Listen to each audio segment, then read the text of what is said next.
Les passagers en classe affaires sont priés de présenter leur carte d'embarquement au comptoir de départ. En classe affaires est un balado du programme Corex de la Fédération des chambres de commerce du Québec et du ministère des Relations internationales et de la francophonie. Embarquement immédiat pour l'animatrice Anne Marcotte.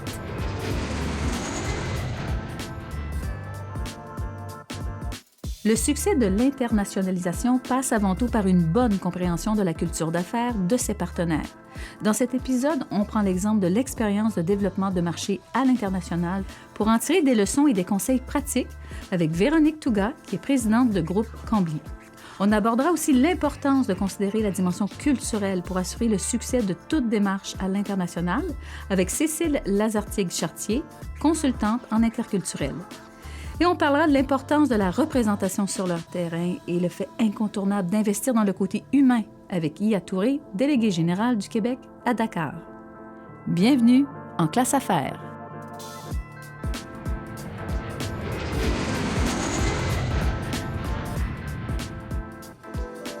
Véronique Touga est attendue à la zone des départs internationaux.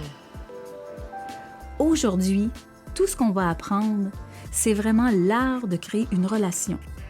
Et ma première invitée, c'est Véronique Touga, qui est présidente du groupe Cambly, le plus important concepteur et fabricant de camions blindés en Amérique du Nord. Elle s'est illustrée par ses réalisations professionnelles au Québec et sur la scène internationale, où elle a développé des relations d'affaires durables au Moyen-Orient et en Afrique. Bonjour, Madame Touga. Bonjour, merci beaucoup de l'invitation. Bien, ça fait plaisir. Écoutez, on voit dans le fond ce que vous fabriquez, là, des camions blindés. Tu sais, c'est plus dur pour nous de visualiser justement l'internationalisation de nos affaires dans ce cas-là.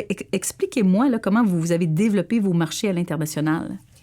Alors, nous, il faut dire que Cambly exporte ses produits aux États-Unis depuis toujours, depuis ses débuts. Donc, ça fait 60 ans qu'on fabrique puis qu'on a nos clients, notre base de clients standard, je dirais, donc dans le transport de valeur. Alors ça, c'est mon pain et mon beurre, c'est vraiment la fabrication de véhicules blindés pour le transport de valeur. Et on peut dire que les États-Unis, c'est un marché qui nous ressemble. C'est un marché qui nous ressemble. Donc, moi, j'ai toujours exporté parce que si on parle de mes clients, que ce soit Brinks ou Garda, là, mes deux principaux clients dans ce marché-là.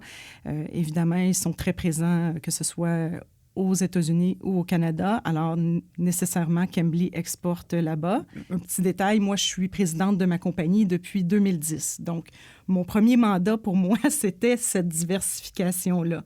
Alors, je me suis posé la question, quel allait être le produit qui allait me permettre de me diversifier, parce qu'on sait tous qu'à un moment donné, l'argent, le numéraire allait être en voie de disparition, où on se questionnait, puis on savait qu'il fallait se diversifier.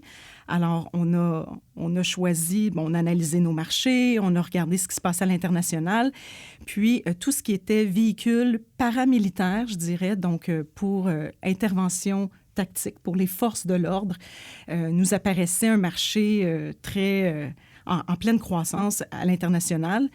Et là, c'est là qu'on a décidé d'investir dans tout ce qui était R&D, d'aller attaquer des marchés à l'international avec un nouveau produit qui allait être un véhicule blindé, mais pour les forces de l'ordre, donc avec une autre fonction que le transport d'argent. Et là, vous faites des choses en Afrique, plus particulièrement au Maroc, mais avant d'arriver là, vous avez pris un autre chemin.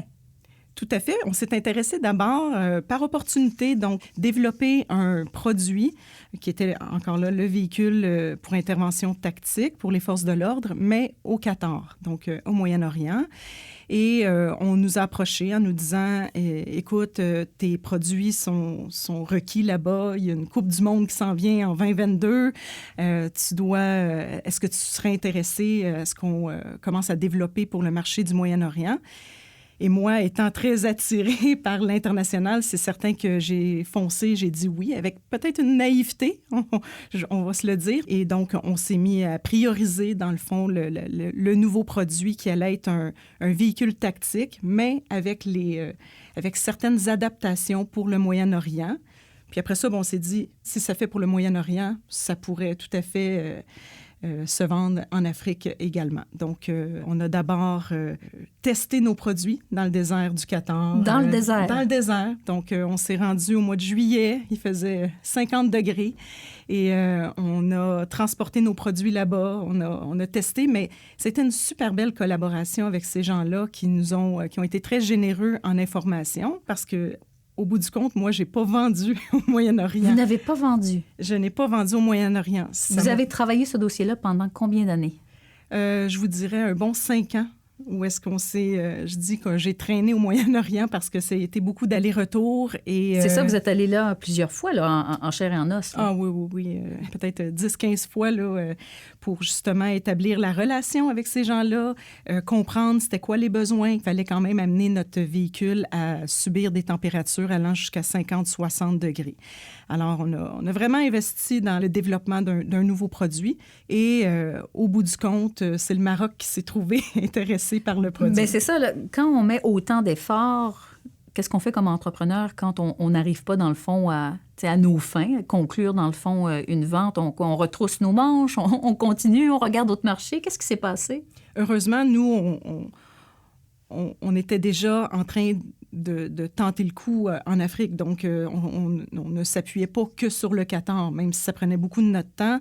On faisait beaucoup de trade shows au Moyen-Orient, mais en Afrique aussi, pendant au moins 5 ans, 5 à 7 ans.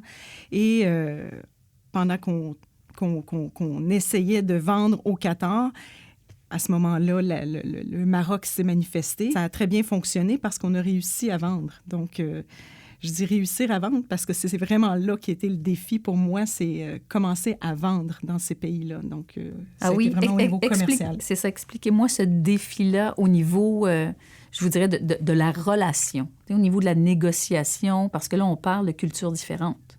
Tout à fait. Je vais prendre l'exemple du Qatar, par exemple. Ils venaient nous visiter comme on allait les voir. Et c'était la première rencontre avec ces gens-là. Donc, ils sont venus nous voir chez Groupe Cambly. Et moi, j'étais vraiment préparée. Donc, préparée en termes de visuel. Heureusement, mon mari, moi, est d'origine arabe. Donc il est marocain. Puis, il regardait ma préparation. Puis, il m'a tout de suite arrêté en me disant « Écoute, Véronique, c'est très, très bien, là, tout ce que tu fais, puis ton support visuel est magnifique, mais là, on va mettre ça de côté un peu, puis je vais te parler de la relation avec la culture arabe. Comment ça se passe? » Et là, bien, évidemment, moi, j'étais d'une grande écoute, parce que je voulais que ça réussisse. Et là, bien, je peux vous dire que toute la planification de cette visite-là a complètement changé, puis que mon focus premier était uniquement la création de la relation avec ces gens-là. Fait que ça a été de loin le meilleur conseil. Ça a été le meilleur conseil parce que ça a très, très bien fonctionné. Puis c'est après ça qu'on nous a dit on veut votre produit, on veut développer avec vous. Donc, c'est vraiment à ce moment-là que la relation avec le Qatar a débuté. Puis même si aucune vente ne s'est concrétisée. Tout à fait. Et maintenant, en Afrique, ça a fonctionné. Qu'est-ce qui s'est passé là, pour que ça fonctionne? Je dirais que la crédibilité du produit a grandement aidé. Donc, tout ce que j'avais fait au Qatar, même si je n'ai pas vendu, ça a crédibilisé beaucoup notre produit. Puis, on a été capable de rencontrer les bonnes personnes. On s'est fait conseiller. Voici le chemin pour aller rencontrer les bonnes personnes au Maroc. Puis, à un moment donné, on nous a sollicité pour des rencontres. Puis, c'est là que l'aventure avec le Maroc a débuté. Justement, quand on nous aide à voir le chemin, est-ce que vous avez travaillé avec des délégations? Oui, tout à fait. Les délégations pour nous, dans chacun des pays où on développe est extrêmement important. Donc, on travaille beaucoup avec tous les ambassades, avec les délégations générales du Québec, mais c'est vraiment... C'est des facilitateurs. C'est des facilitateurs incroyables. Puis, donc, nous, c'est toujours notre porte d'entrée. Puis c'est une source d'information incroyable de travailler avec ces gens-là. Donc, oui. Vous savez, lorsqu'on fait des affaires à l'international, on va vers les gens. Quand on s'ouvre sur d'autres cultures, qu'est-ce qu'il faut faire? Oui, bien... Une grande ouverture, d'abord. Je pense qu'il faut être ouvert. Après ça, on est beaucoup dans l'observation. Donc, moi, je dis tout le temps que je danse le tango. Ça, c'est le fun. On comprend l'image. Oui, alors je m'adapte à qui j'ai devant moi. Puis, si on voit qu'il y a des sensibilités, bien, on ne va pas là. On est très sensible à notre interlocuteur. Donc, moi, en cas de doute, je m'abstiens. Ça, c'est important. Puis après, j'ai toujours l'opportunité de revenir à la charge. Ça prend au moins une bonne rencontre ou deux avant qu'on casse la glace puis qu'on puisse dire qu'on commence à créer le relationnel. Et je pense que la gestion du temps prend une importance là, primordiale. Là. C'est long, sûrement, ces processus-là. Si je m'étais fiée sur l'international pour me diversifier à court terme, eh bien là, j'aurais fait fausse route. Là. C'est extrêmement long. Je commence tout juste à pouvoir récolter des fruits 10 ans plus tard. Là. 10 ans plus tard. Oui. Donc, il faut être très patient, mais je pense que ça peut être utile d'être patient, puis ça peut... je pense que c'est comme ça qu'on fait de vraies affaires. Donc, c'est de ne pas prétendre avoir conclu tant que ce n'est pas conclu. Je dirais que ça, aujourd'hui, ça me guide énormément. Merci, Madame Touga, d'avoir partagé votre expérience et tout ce que vous avez appris finalement directement sur le terrain. C'est moi qui vous remercie.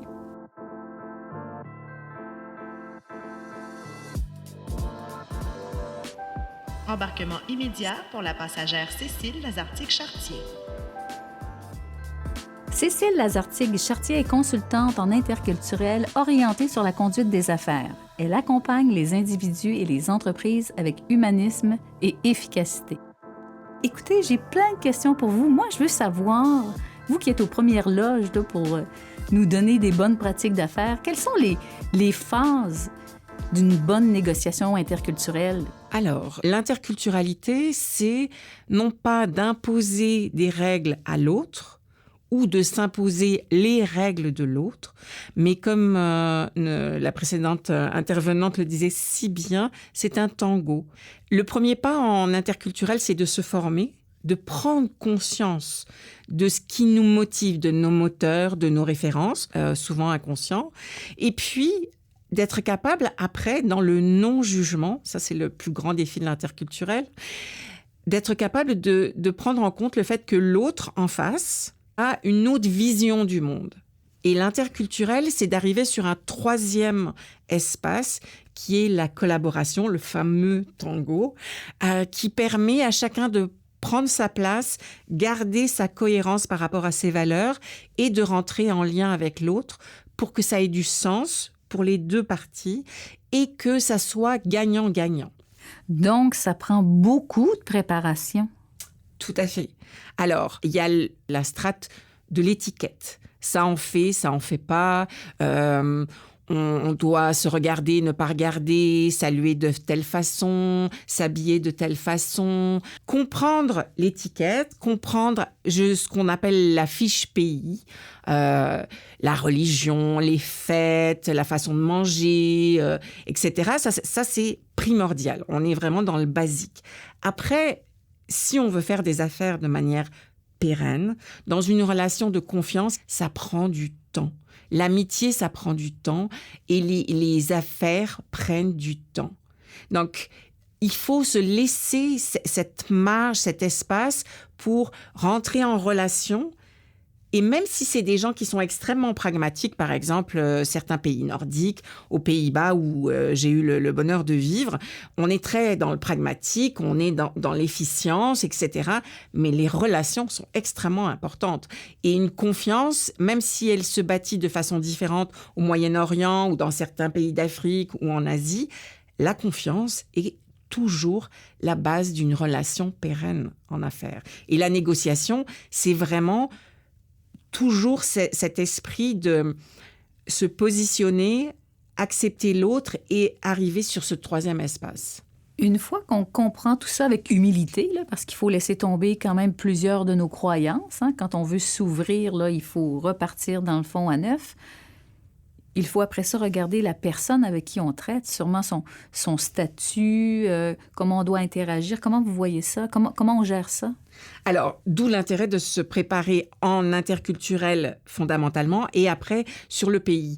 Oui, il est toujours important de savoir à qui on doit s'adresser, de quelle façon on doit s'adresser, quel est le modus operandi local. Est-ce que nous sommes en Amérique du Nord et où, par exemple, la hiérarchie est d'une façon plus horizontale et il serait malvenu de dire à quelqu'un en pleine réunion, vous qui avez un doctorat en ceci, en cela, vous pouvez comprendre, les autres ne comprennent pas. Mais peut-être que dans certains pays, notamment par exemple au Maghreb, où c'est important de toujours souligner et valoriser le titre de quelqu'un. Parce que ça le remet dans un contexte hiérarchique et d'une hiérarchie sociale. D'où l'intérêt de savoir qu'est-ce qui se fait exactement dans ce pays. Est-ce que vous auriez une anecdote à nous partager pour nous faire comprendre toute l'importance de ce processus-là, finalement? Oui, alors, des anecdotes, c'est des histoires vraies que j'aurais même pas pu imaginer tellement elles sont fortes. Une entreprise française avec un produit extrêmement mature a courtisé une entreprise chinoise pendant plus que 3 ans et finalement, le grand directeur de cette entreprise chinoise arrive à Paris.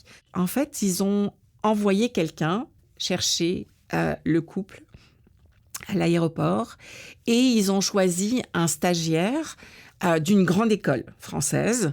Donc, pour l'entreprise française, il y avait un statut qui était respecté par le fait que ce jeune stagiaire était d'une grande école. Et donc, il va chercher le couple et quand ils m'ont raconté ça, j'ai dit, mais je peux vous garantir que vous n'aurez pas le contrat. Le diable est dans les détails en interculturel. Et c'est un affront à ce directeur de grande entreprise chinoise de lui envoyer un petit stagiaire. Il eût fallu que ce soit vous, comme homologue, qui alliez le chercher. Parce que c'est quelque part ne pas reconnaître son statut social et d'importance. Donc, le contrat ne s'est pas fait. C'est des petits détails, mais ça change le monde. Et en négociation internationale, ça peut être la façon de mal manger le poisson, la façon dont on a serré la main, ou la personne qu'on a saluée en premier ou pas.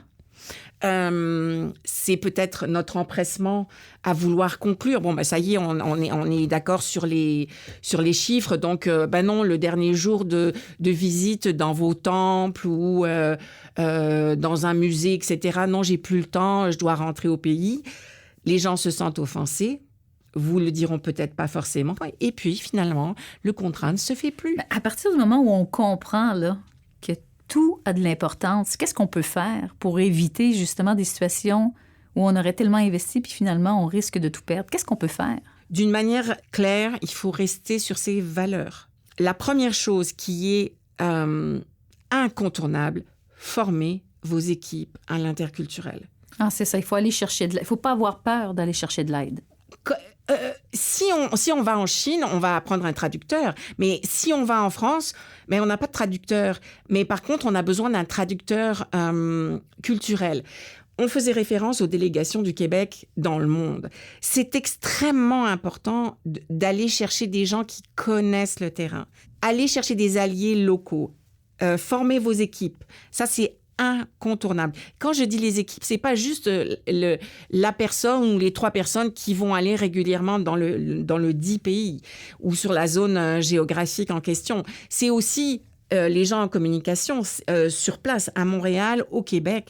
Et si on a l'intention de développer une zone géographique, peut-être que ça serait de conseiller à vos équipes, par exemple, de voir des films vous allez au Kenya, plongez-vous dans la filmographie, la musique, l'histoire, les références culturelles qui ont du sens pour les gens là-bas, de manière à ce que, quand vous arriviez, vous avez quelque chose à partager, à connecter. En fait, je conclurai en disant que ce que j'apprends aujourd'hui, c'est que l'ignorance a un très gros prix à l'international lorsqu'on parle de négociation. Merci beaucoup, Madame Lazartigue-Chartier.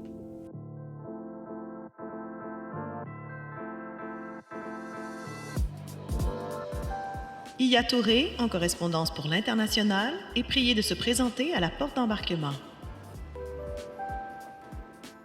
Iya Touré est délégué général du Québec à Dakar, où il a pour mission de renforcer les liens politiques et économiques avec les pays d'Afrique subsaharienne.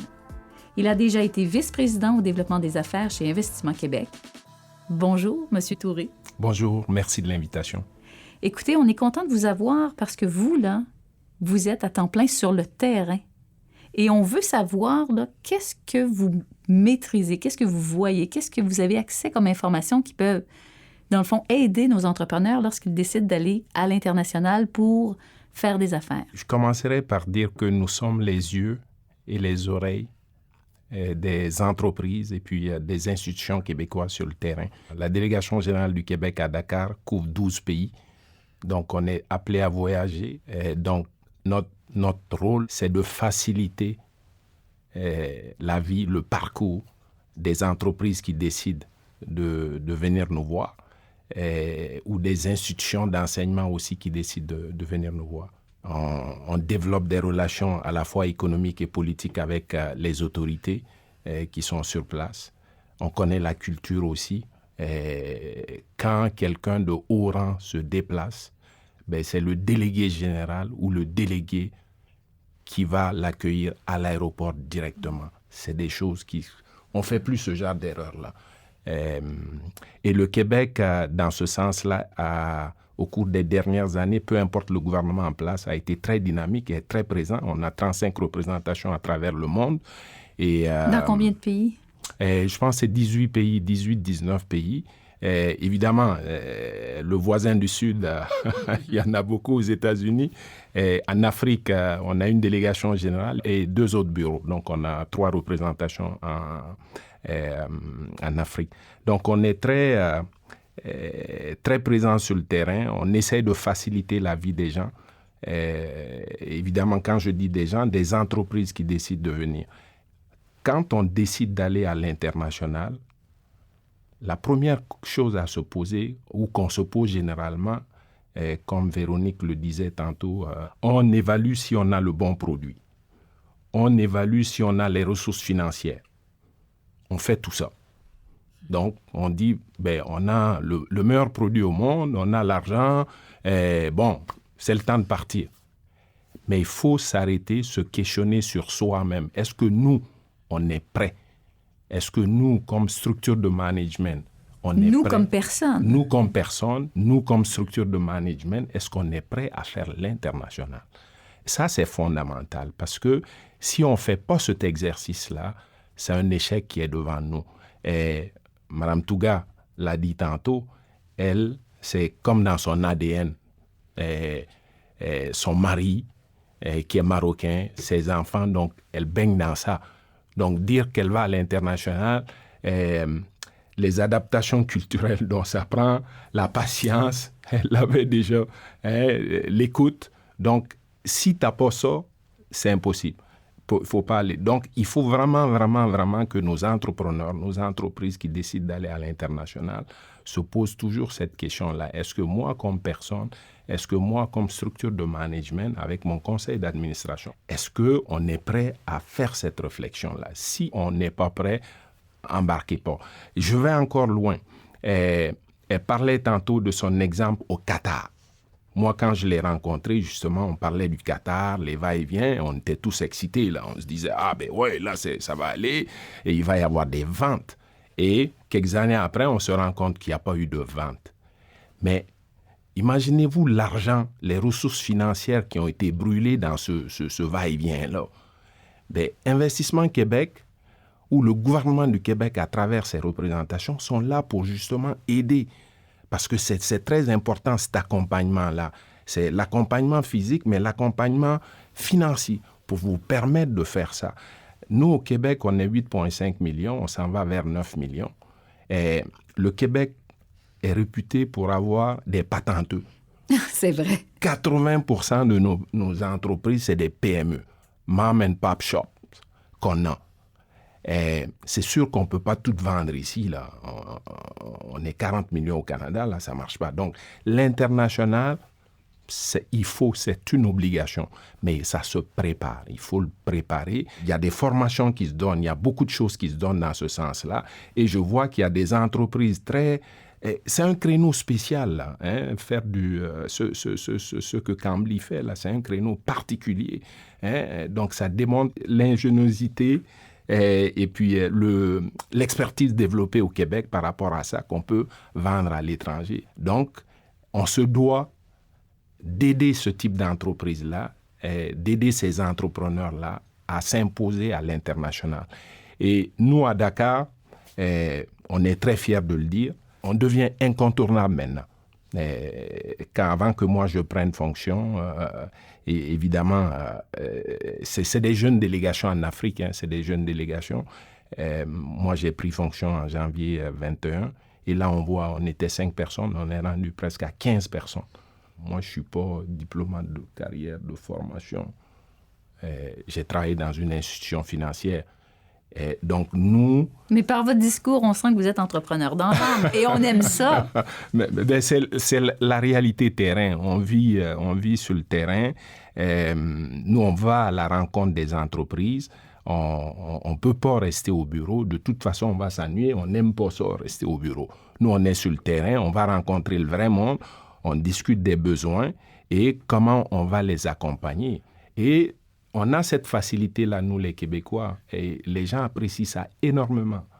Ça favorise le partenariat dont on parlait tout à l'heure, là, parce que tout le monde se reconnaît en toi. Moi, je veux savoir, on comprend là, qu'il y a un travail psychologique à faire sur soi-même comme entrepreneur. Là. Même si notre usine est prête, notre produit est prêt, il faut se poser la question si nous, on est prêt. Mais est-ce que ça vous est déjà arrivé d'avoir cette audace-là, même de dire à quelqu'un qui voulait internationaliser, dans le fond, ses activités, de lui dire « Je crois que tu n'es pas prêt ». Ouais. Moi, quand une entreprise vient me voir, me parle de son projet d'internationalisation, je regarde d'abord le management qui est là, l'âge moyen des gens. Si c'est le propriétaire, 70 ans, qui se dit, Monsieur Touré, vous êtes le délégué général à Dakar, moi je veux aller à Dakar, je veux faire l'internationalisation, je dirais non. Ton fonds de pension, je ne le prendrai pas pour aller le risquer. Mm-hmm. À 70 ans, c'est pas vrai, là. Il ne pourra pas. Donc, je me questionnerai d'abord, est-ce qu'il a fait la transmission? Donc, si la transmission est faite, il y a une nouvelle génération, on a un success story, on a quelque chose qui peut commencer. Donc, je fais cette analogie-là. Généralement, il faut se poser ces questions-là. Et l'Afrique, pour moi, c'est le continent de demain, avec tous ces enjeux que nous connaissons. Hein. Il ne faut pas se cacher là, parce qu'on parle de coup d'État, mal-gouvernance, etc. Mais c'est un continent qui est en mutation. Moi, je pense que c'est une terre d'opportunité pour nous, mais il faut le préparer. C'est un continent, la francophonie, ça va dépendre de l'Afrique. Et le Québec a tous les atouts. On a la langue avec ces gens-là. Donc, moi, je pense qu'il y a beaucoup de choses à faire et puis on est dans la bonne direction, mais il faut continuer d'investir. Monsieur Touré, si en terminant, je vous demandais, donnez-moi une phrase là, que vous aimeriez que les gens qui vous écoutent retiennent. Qu'est-ce que vous aimeriez leur communiquer? Il faut avoir la passion pour ce qu'on fait. Il faut toujours être passionné. Nous, on est passionnés par le métier que nous faisons, la volonté, le désir d'aider les entreprises. Moi, je suis passionné par ça, j'en parle. Et c'est pas juste en parler, ça se voit. Madame Lazartigue-Chartier, une phrase là, qui pourrait marquer l'imaginaire de nos auditeurs. Pragmatisme et humanisme, ça c'est vraiment important. Cet équilibre entre structure, chiffres et en même temps garder cette flamme pour ce goût des autres. Oui, le goût des autres, c'est aller vers l'autre. Madame Touga? Moi, ça fait référence un peu à la vision. Donc, ce que j'aime dire, c'est que je ne prends jamais une décision en fonction des contraintes, de toutes les difficultés qu'on peut traverser.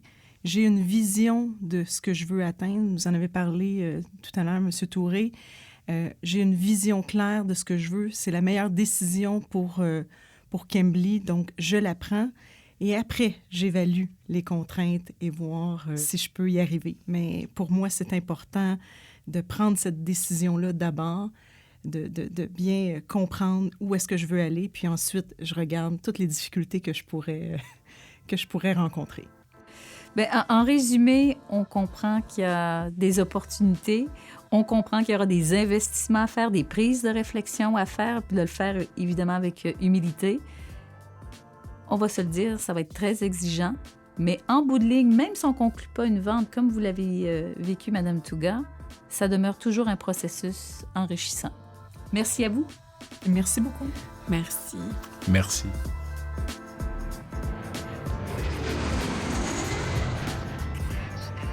En classe affaires est un balado du programme Corex de la Fédération des chambres de commerce du Québec et du ministère des Relations internationales et de la francophonie. Dans cet épisode, nous avons entendu Véronique Touga, présidente de Groupe Cambly. Cécile Lazartique-Chartier, consultante en interculturel à l'art et la manière. Iya Touré, délégué général du Québec à Dakar. à l'animation, Anne Marcotte, à la réalisation, Claudie Fortier-Saint-Pierre. Une création de Coyote Audio. Suivez En classe affaires sur fccq.ca/balado.